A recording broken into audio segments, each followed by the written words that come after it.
yàlla def na ci li ko war a nekk ci bopp bi muy présidence bi mboolem seet ñi fi nekk dëppoo nañu ci suñu jëmm ngir ñu jiite réseau des élus locaux du Sénégal ànd ci ak ñi ci toftal muy monsieur le maire Barthélémy Dias, monsieur le maire, madame le maire Aminata Kanté et monsieur le maire,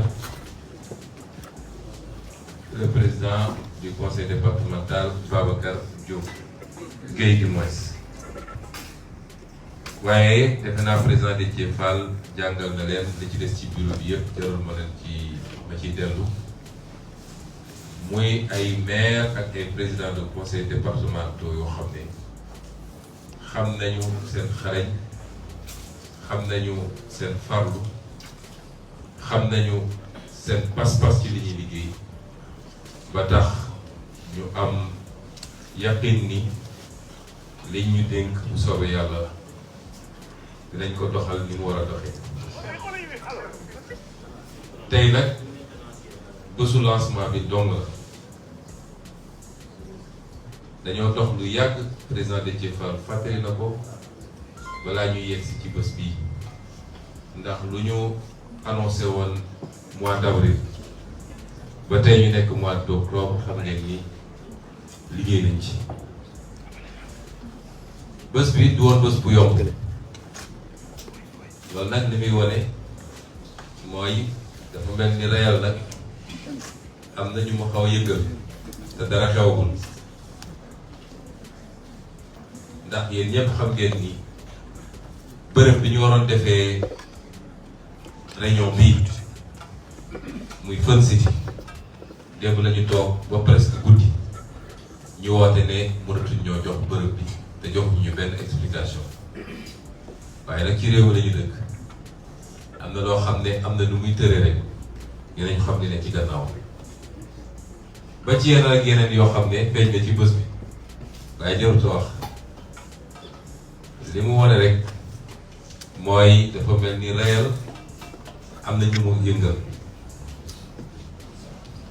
te balaa ñu yegg si fii am na ay pexe yu nit dox ngir réel bañ a taxaw li andi loolu nag mooy Sénégal yëpp xam nañ ni collectivité locale yi ci lim defe naa 550 ak yu tegu la juróomi téeméer ak juróom fukk ak lu teg moom la ñu am ci li nga xam ne ay commune la boo ci boolee 46 départements yi moo lay jox à peu près 604 collectivités locales su ma jóg kon bëri nañu soo ñëwee nag ci reer ñi fi daje ñi ko bokk ak ñi war a ñëw ñi ko bokk pour le moment su bëree ba bëri defe naa 80 collectivités locales la mooy juróom ñetti fukk kon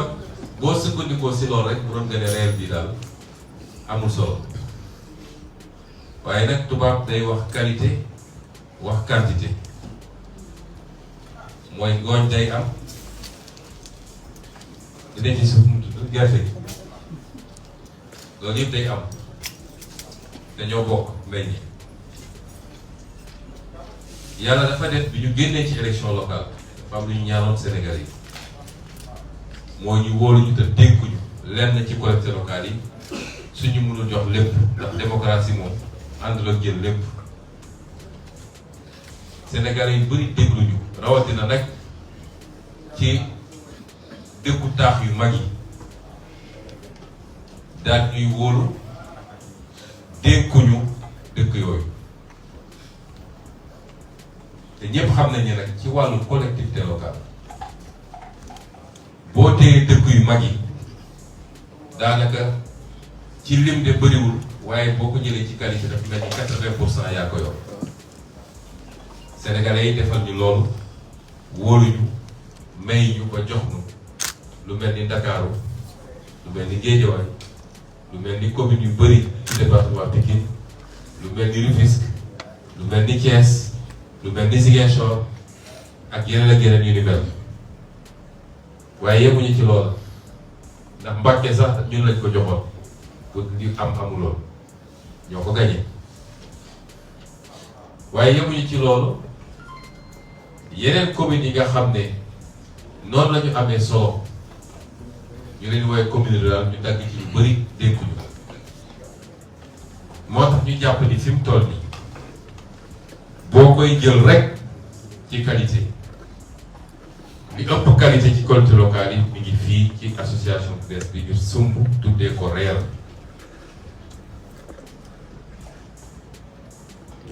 ñu ne nag dañuy taxawal association boobu mel nii tiital nañ ñi ñu jàkkaar lool ba lu ne def nañ ko pour mu bañ a taxaw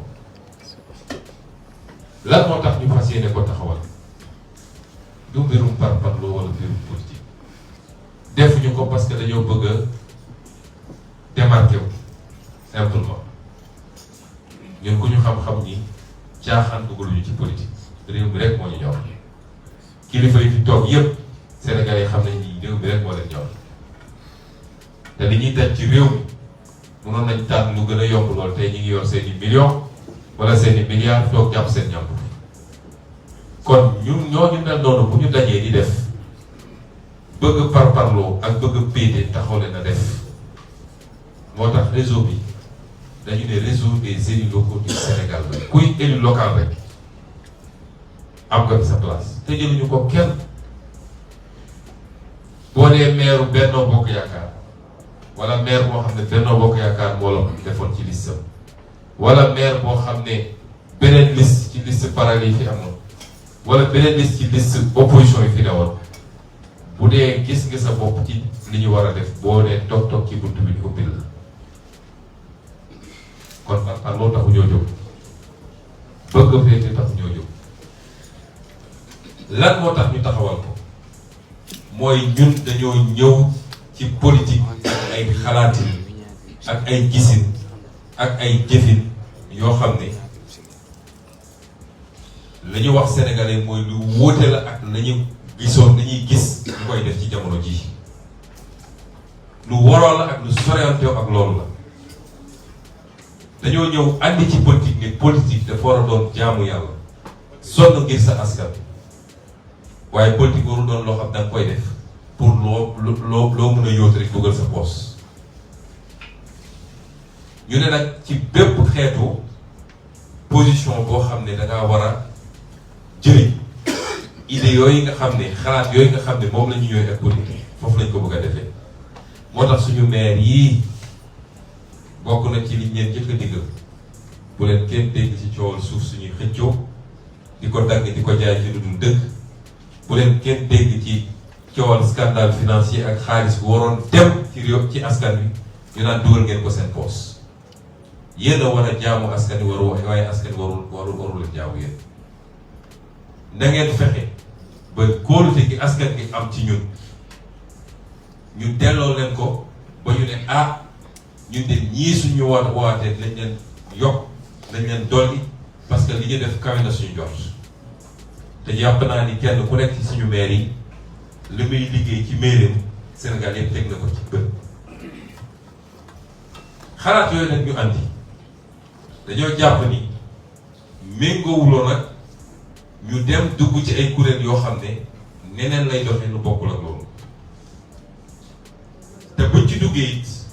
buñ ci tàbboo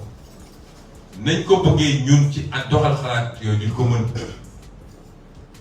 ndax boo ci duggee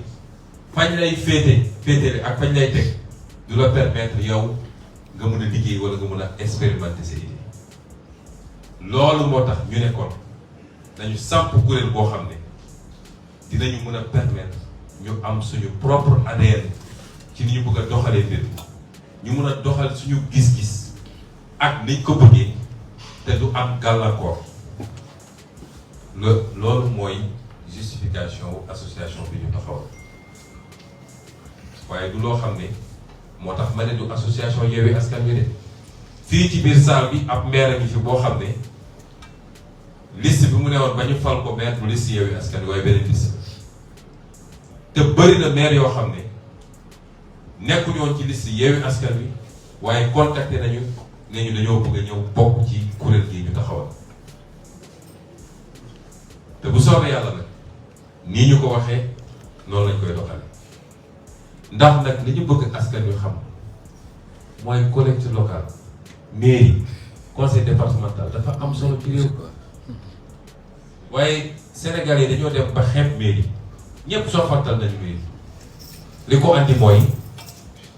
bëgg def décentralisation waaye doo bàyyi mairie ñu liggéey ndax Sénégal lépp politique la ba tax li ñu waroon liggéey mu njëriñ askan wi bu dee maire bi nee nañu maire opposition la nga ne dama ko bàyyi mu liggéey ndax su liggéeyee waa gox ba wala waa dëkk ba dañ koy gën a gëm te boobaa du baax ci man waaye su demoon si loolu sax waaye maire yi ànd ak ñoom sax duñ leen bàyyi ñu liggéey ndax su ma déggee nit ñi naan maire bu àndul ak nguur gi mënul def résultat waaye maire yi ba élection yi di am li jiitu woon 90% des maires wala lu ko ëpp sax nguur gi la ñu àndal ana lu ñu def seeni gox dara li ko waral nag mooy politique bu ëpp mooy même maire bu bokk ak nguur gi ñu nekk ci kaw gëm nañ ni bu defee ay résultats da koy jox beneen dimension boo xam ne boo moytul mu commencé xool seen système moo tax du ñu bàyyi communes yi liggéey ñu ne nag loolu dina jeex bu soobee yàlla ndax gis ngeen président de la république li mu yor ci ay ak sañ-sañ li mu yor ci pouvoir constitution moo ko jox ak loi waaye maire bu nekk fii li mu yor ci pouvoir ak li mu yor ci sañ-sañ constitution moo ko jox ak loi ndax constitution moo posé le principe de la décentralisation poser le principe de la libre administration des collectivités locales et poser le principe de l'autonomie des collectivités locales. kon ci constitution la ne président de la république mënu ci dara keneen mënu ci dara waaye loi bi ñuy wax code général des collectivités locales ni ñi di ko waxee di ko woowee acte 3 ay centaines d'articles nekk ci moo jox maire bu nekk ak président conseil départemental bu nekk ne lii mooy sa sañ-sañ lii mooy sa pouvoir lii askan wi la ko jox ndax loi assemblée nationale mu koy wotee du président de la république 2013 ba léegi nag loi boobu voté nañ ko jëluñu décret d'application bokk na ci problème au Sénégal 2013 ba léegi voté nañ ko te jëluñu décret d'application loolu beneen débat la kon loolu nga xam ne suñuy sañ-sañ la te loi may ñu ko man de maire la fee ci Ziguinchor waaye damay yore sama mairie lépp loo xam ne sama prérogative la te loi may na ma ko may ma préfet wala gouverneur wala ministre mu ñëw ne man doo ko defee nii mu ko doon loi moo may ba léegi collectivités locales yi seen sañ-sañ te loi boobu yemoon ci acte 3 code boo fi jël dinañu publier ñun réseau bi des élus locaux du Sénégal dinañ publier benn recueil ñu ngi ciy liggéey boo xam ne lépp loo xam ne sañ-sañu élu local la te mu nekk ci code de l'urbanisme wala code de l'environnement wala code de l'assainissement wala beneen code la loi sur le financement des PME la loi sur l'économie sociale et solidaire nañ ko dajale tënk ko mu doon benn repère pour képp kuy maire wala président conseil départemental nga xam lan mooy say sañ-sañ te réew mi nag bu ñu ko bëggee développer nañu xam ni développement ci suuf lay jóge dem ci kaw waaye di jóge ci kaw dem ci suuf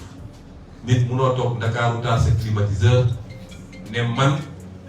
mairie bi nekk fële Saraya dinaa wax naka la war a doxee loolu mënul dox développement ci base bi lay jógee jëm ci kaw moo tax il faut ñu dooleel suñuy collectivité locale loolu moo tax réseau bi ñu taxawal ko ñun nag wujjewuñu beneen association bu am xulóowuñu association yi c'est des associations privées yoo xam ne c'est la loi sur la liberté d'association moo koy encadrer. C'est pas des associations yoo xam ne c'est pas des institutions yoo xam ne suñu constitution moo ko taxawal ne lii institution la. maire bu nekk am na sañ-sañu def délibération conseil municipal am ne bokk naa ci réseau bi comme maire bu ne sañ naa def ne beneen réseau la bokk ñu nangul ko kenn ku ne bu jiwuñu xuloowuñu waaye am nañ sañ-sañ te réew mooy doxee noonu. soo ko jëlee ci wàllu syndicalisme ay décennies ci gannaaw ñoom awim si ñii nga xam ne ñoo ko fekk benn syndicat benn centrale syndicale bu rëy moo fi amoon waaye dem nañ ba tey ñaata centrale syndicale moo am loolu la réew di doxee. parti politique parti unique moo fi amoon ñuy def ba ci yàgg ñu def ouverture contrôlée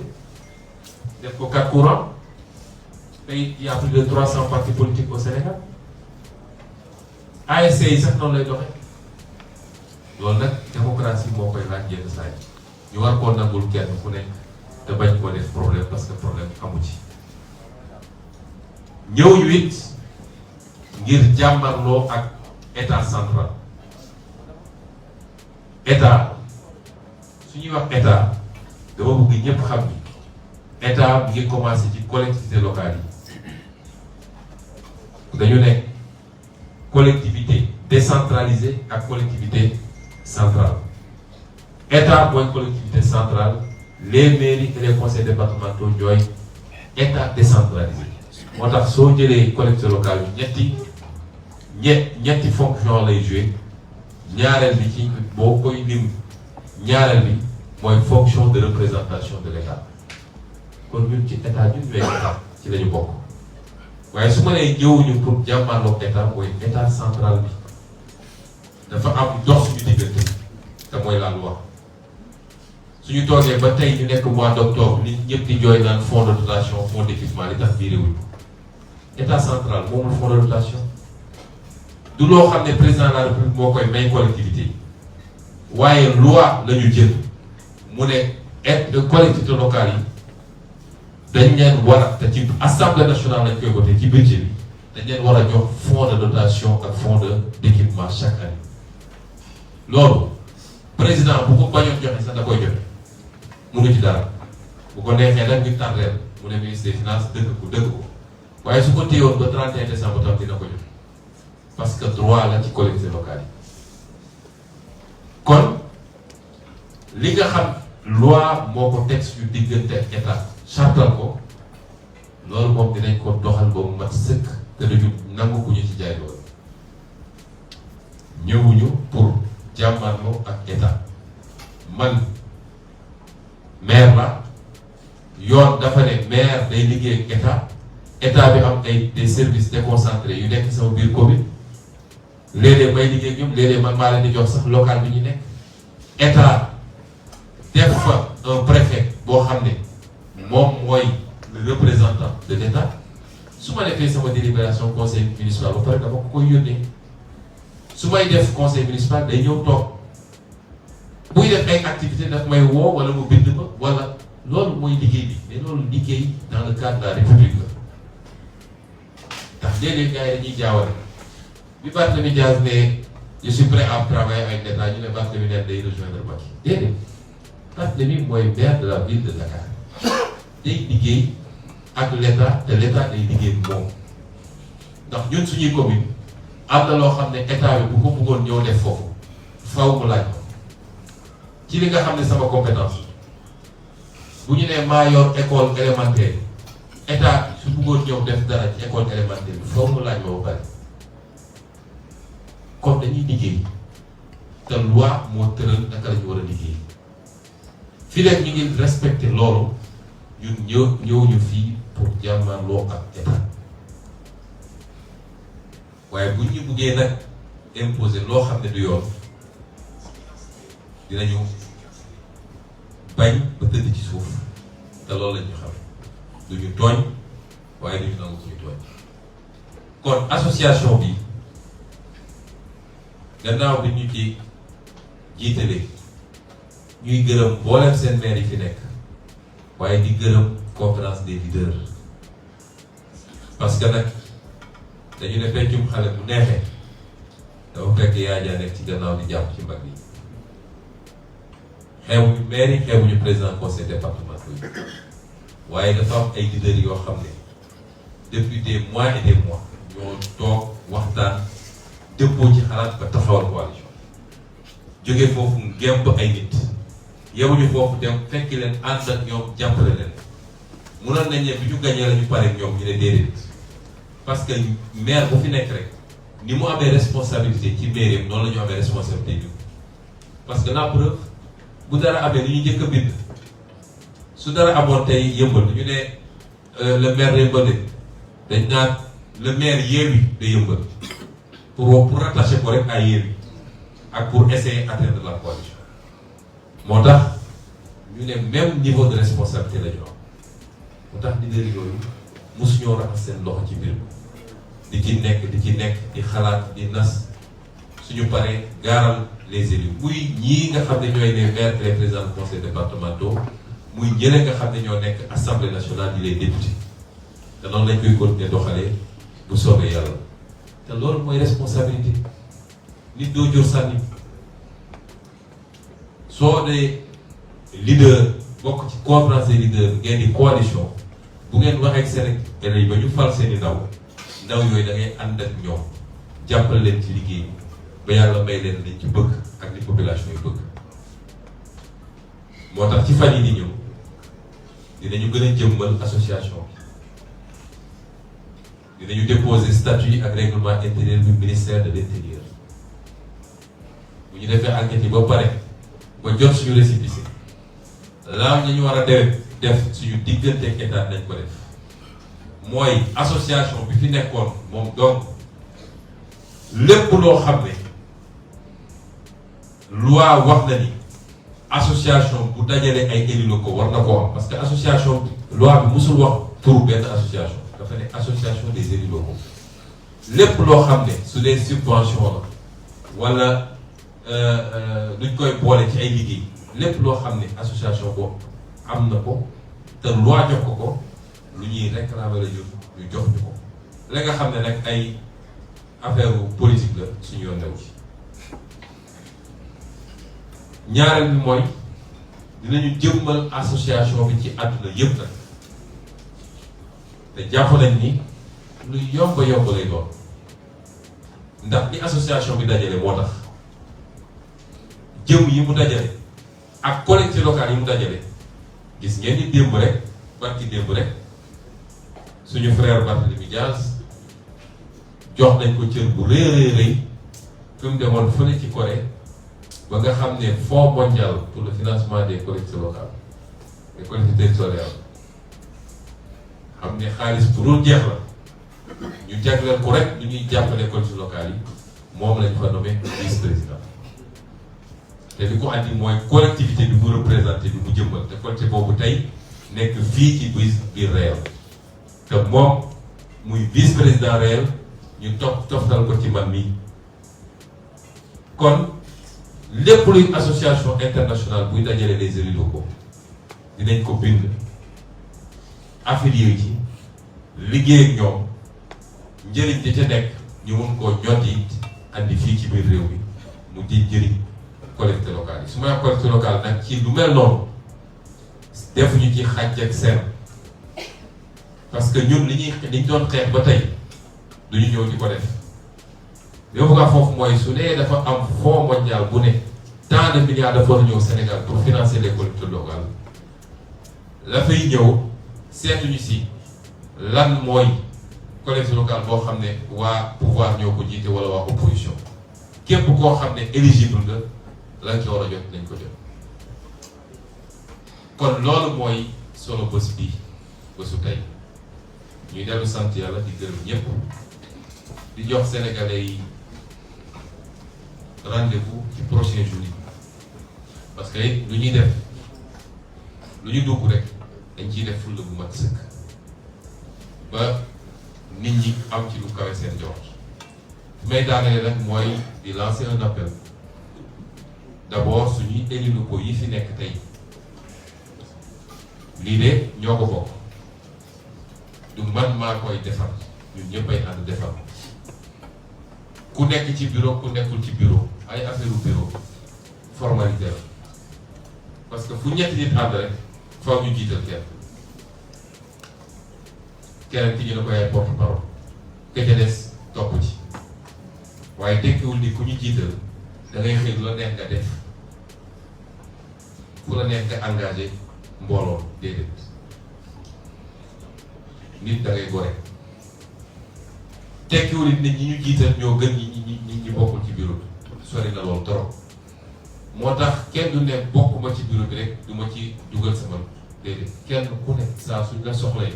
ci liggéey bi nañ ci jàpp ñu liggéey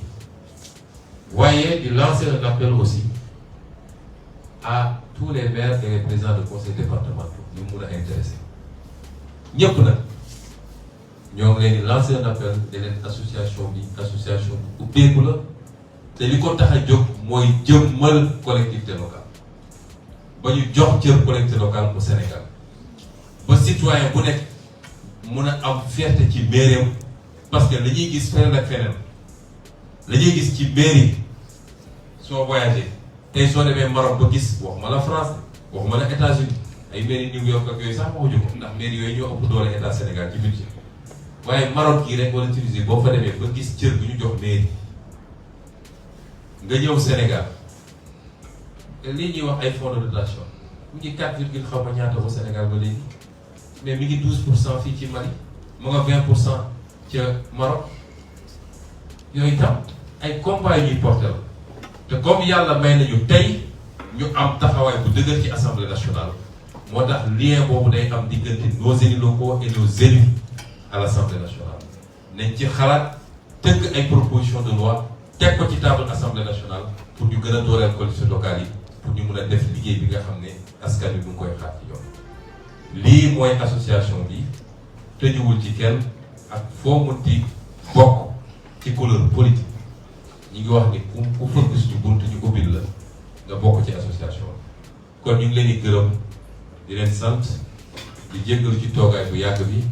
waaye di joxante rendez-vous ci fan yu néew commencé liggéey bi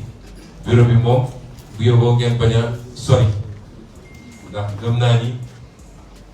lundi bu soobee yàlla dinañu commencé liggéey bi parce que lu ñu war a gaaw la lu ñu war a gaawantu la parce que lu askan wi di xaar la asalaamaaleykum wa rahmatullah.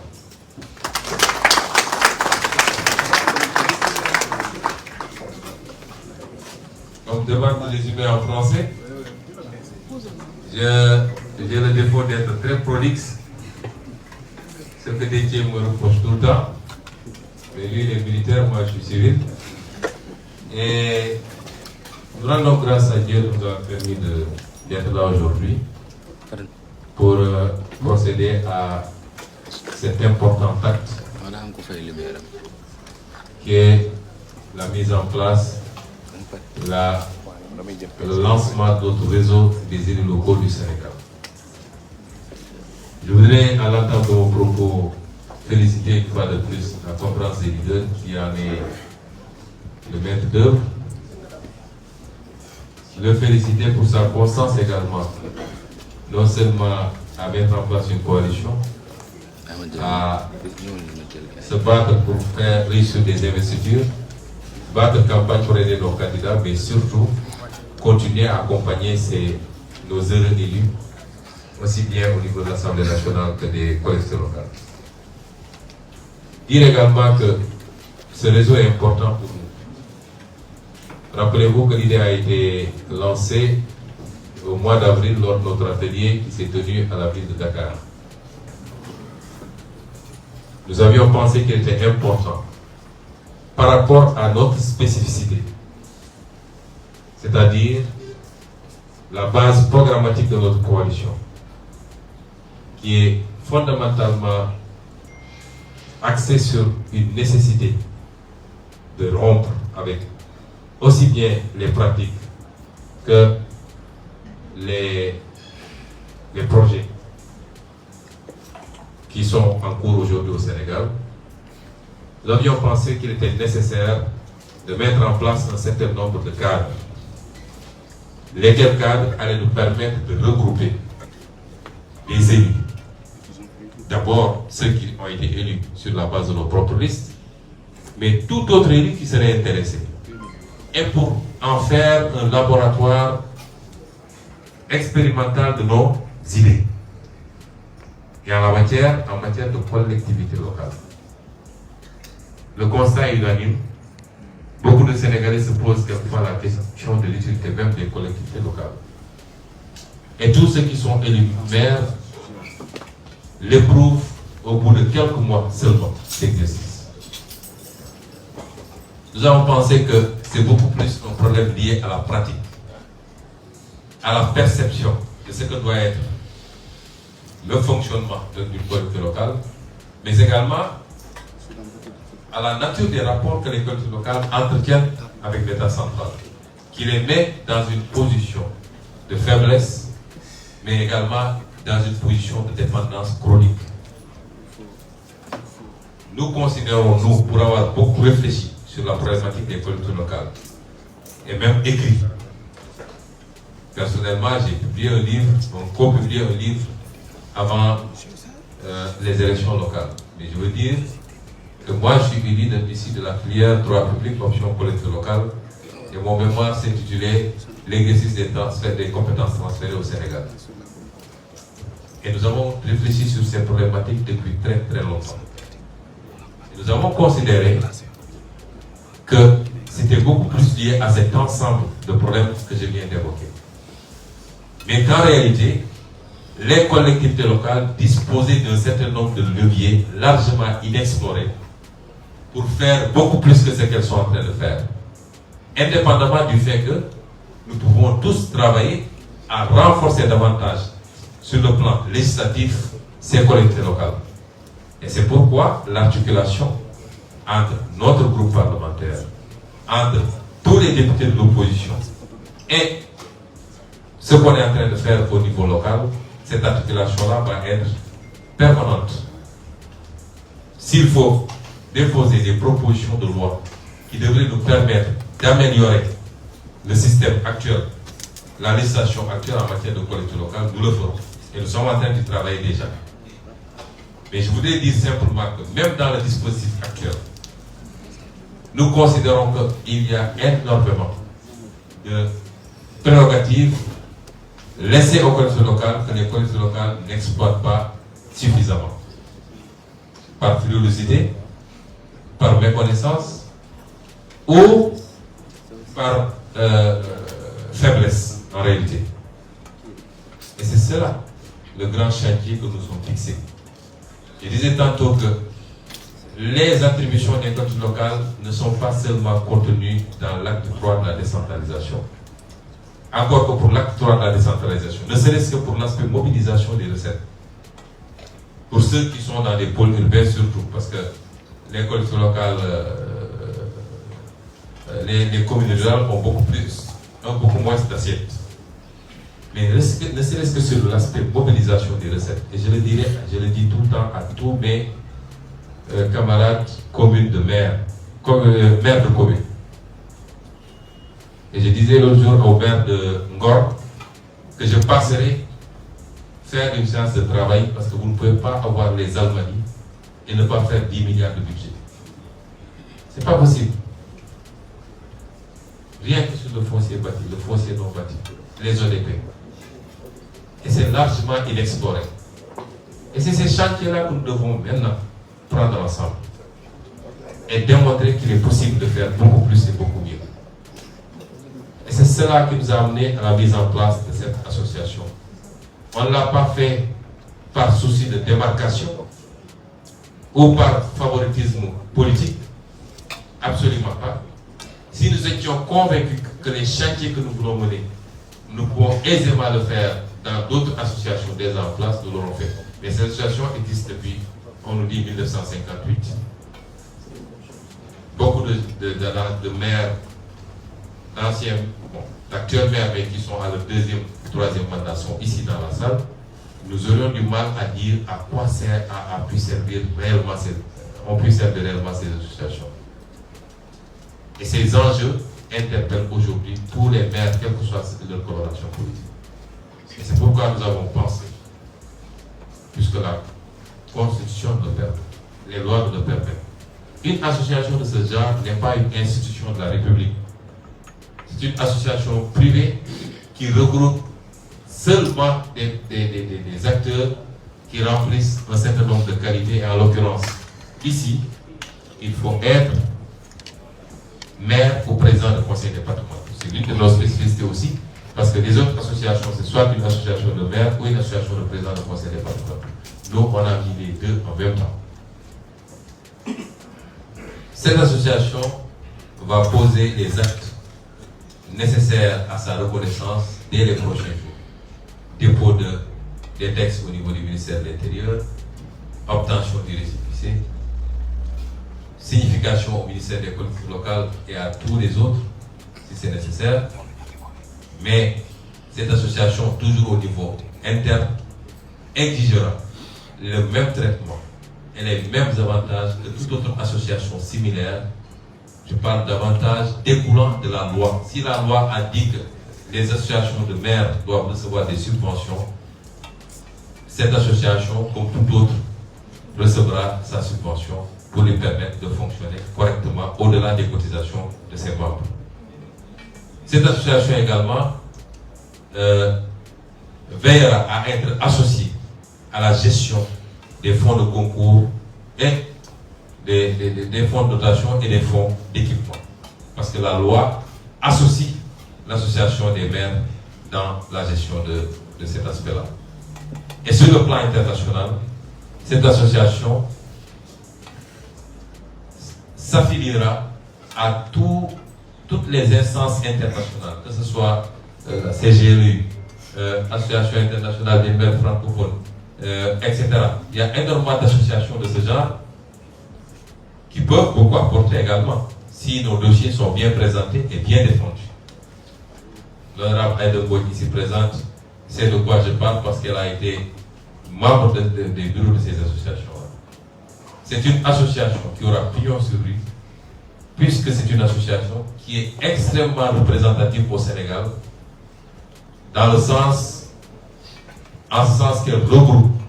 les collectivités locales les plus représentatives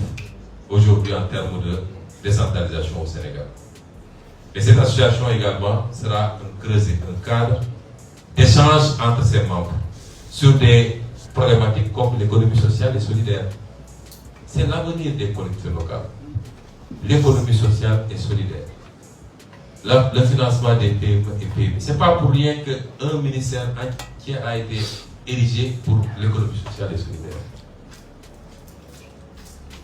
On a beaucoup de communes rurales ici qui ont énormément de potentiel agricole, qui peuvent rapporter à la commune en termes de recettes, mais qui peuvent rapporter beaucoup à ce pays et qui peuvent créer des conditions d'échange entre nos différentes communes. Je donne un exemple très simple. La semaine dernière, on a lancé notre programme d'économie sociale et solidaire à Ziguinchor. Nous avions invité la responsable de cette question au niveau de la ville de Dakar.